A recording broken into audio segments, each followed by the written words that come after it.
Alright, so this is going to be completely free thought, hopefully one take. Reply to Pseudonym25, who asked, "Feel free to tell me to fuck off if my question is too personal, but how long did it take for you to accept that you had been raped?"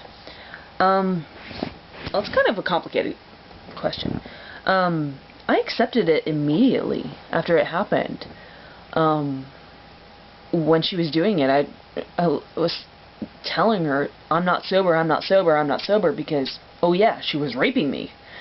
And after she left the room, after it finally stopped, I tried to drink myself to pass out.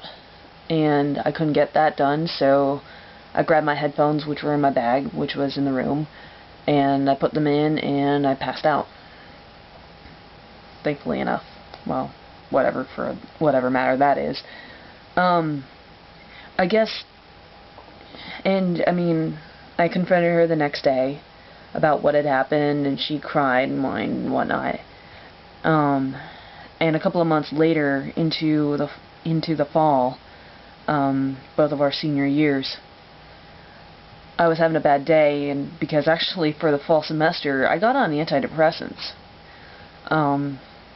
Plus I was taking a really hard class at that point. But the bulk of the reason I got on antidepressants, whether I wanted to admit it at that point or not, was because of the rape. But it was a day in fall, and I was having a really bad day, and she's like, "Oh, what's wrong?" And I'm just like, "I'm just having a bad day, and, you know, part of it is thoughts about how you raped me." And the look of shock on her face, she had completely forgotten the conversation. She was horrified. She didn't remember having the conversation the next day. And I don't know if it was because she was that hungover or what, or she just blocked it out of her mind. And I've mentioned a number of times about how I comforted her for hurting me over the course of the next year and a half or so of our relationship. Springtime of that year came, and we were going to get an apartment together. And she insisted on getting a 1-year lease in this one that she really liked, even though and a lot of that was because she wouldn't listen to me of what if we break up. The people here, the landlords here, are mean anyway, and all these other things I brought up and pointed out, but she wouldn't listen to them. And so summer came and went.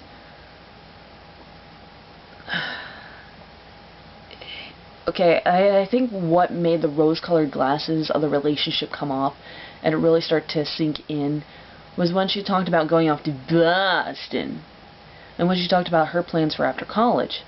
And by that point, I'd realized I don't want to be with you.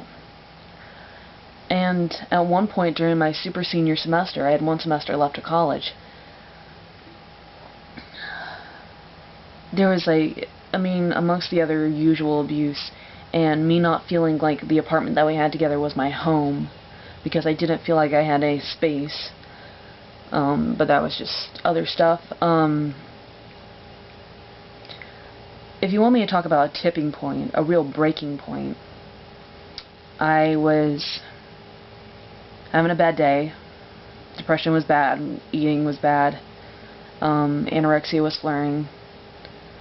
I was in the university library, and I called up one of the best guys I know in the world, Ben, who's helped me out with some of my videos.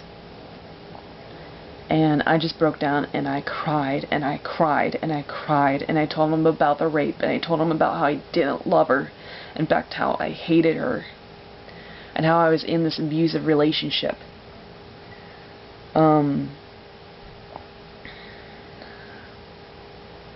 And after I actually got my degree, I realized I deserved better.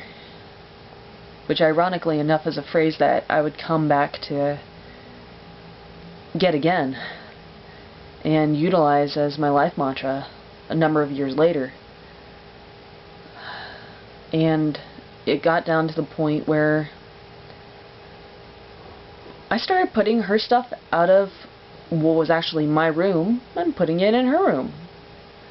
And within 2 weeks of that, she packed up and went home to mommy and daddy's.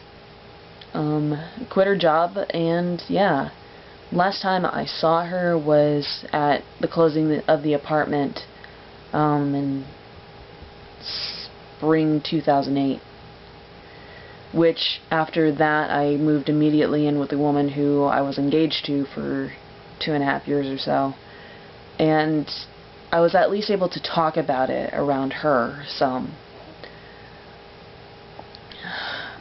Currently, my girlfriend Silverwolf